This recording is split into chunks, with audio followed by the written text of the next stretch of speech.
कहावत भी याद आ रही है कि everything is fair in love and war. जब आप बाहर जाके मीडिया को सारी चीजें बताते थे, आपने एक बार ये भी बोला था कि कसाब को मटन बिरयानी चाहिए, जो आपने बाद में माना कि ये स्टेटमेंट उसने नहीं बोला था। बिल्कुल तो सही। क्या हम ये कह सकते हैं कि everything is fair in law and order also? Everything is fair in love and in law.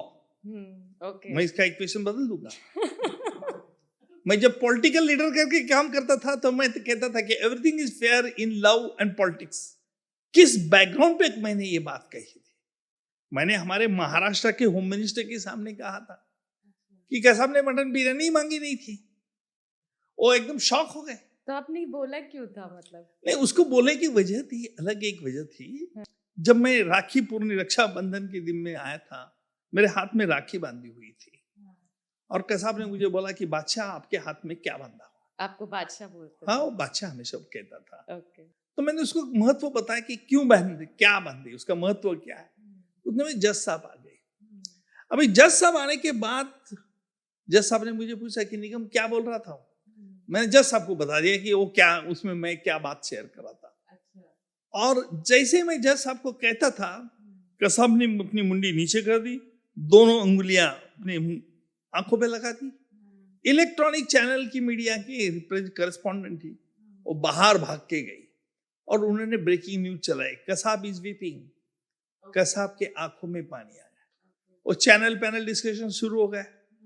देखो, कसाब एक आतंकवादी नहीं, आज उसको बहन की भी याद आएगी। इसके लिए उसके मन में इंसानियत अभी भी है। जो शातिर है, जिन्होंने आतंकी हमला किया है, वो तो आज भी पाकिस्तान में है, उसे सरकार ने पकड़ा ही नहीं। तो ये ऐसे बेगुनाह लोगों पे ट्रायल चला कि सरकार क्या कर रही है, ये ऐसी बातें मारने लगे, ताने मारने लगे।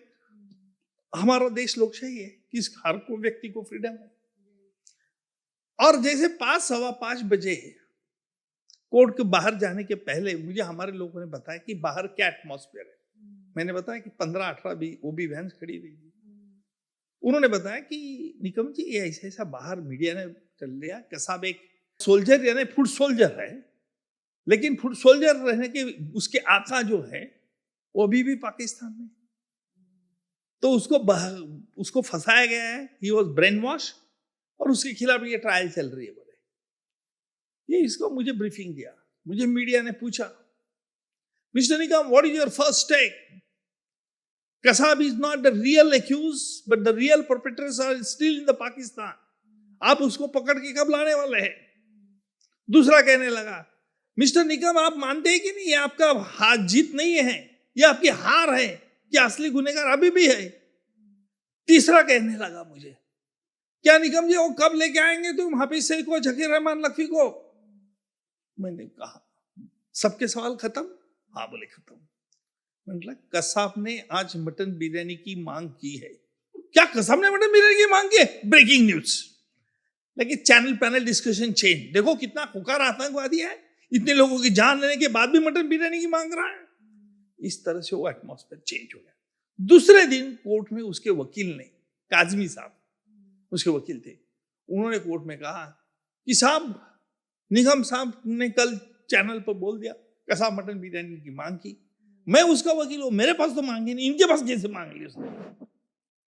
मैंने साहब को बोला कि सर, कसाब पाकिस्तान से आया है। क्या कहा मैंने? कसाब पाकिस्तान से आया है, बहुत दिन से यहां जेल में चल रहे, केस चल रही है ट्रायल में। उसको मटन बिरयानी अच्छी लगती क्या नहीं, उसने मांगी क्या नहीं, या आप उससे पूछ लीजिए साहब, मैं क्या बताऊं। साहब ने बोला, क्या कसाब, आपने मटन बिरयानी की मांग की थी कि निकम साहब की तरफ? उसको लगा कि आज मटन बिरयानी की देने की बात कुछ चल रही है, तो कसाब ने चुपचाप नीचे मुंडी गए। बोले साहब वो बोलेगा नहीं, उसको मटन बिरयानी चाहिए। आज कसाब जिंदा नहीं है, ऊपर चला गया। हमारी संस्कृति ये कहती है कि जो चला गया उसके पीछे उसके बारे में बुरा नहीं कहना चाहिए। इसलिए मैं कुछ नहीं कहूंगा उसने सचमुच मटन बिरयानी मांगी क्या नहीं, और सिर्फ कसाब को मालूम है और मुझे मालूम।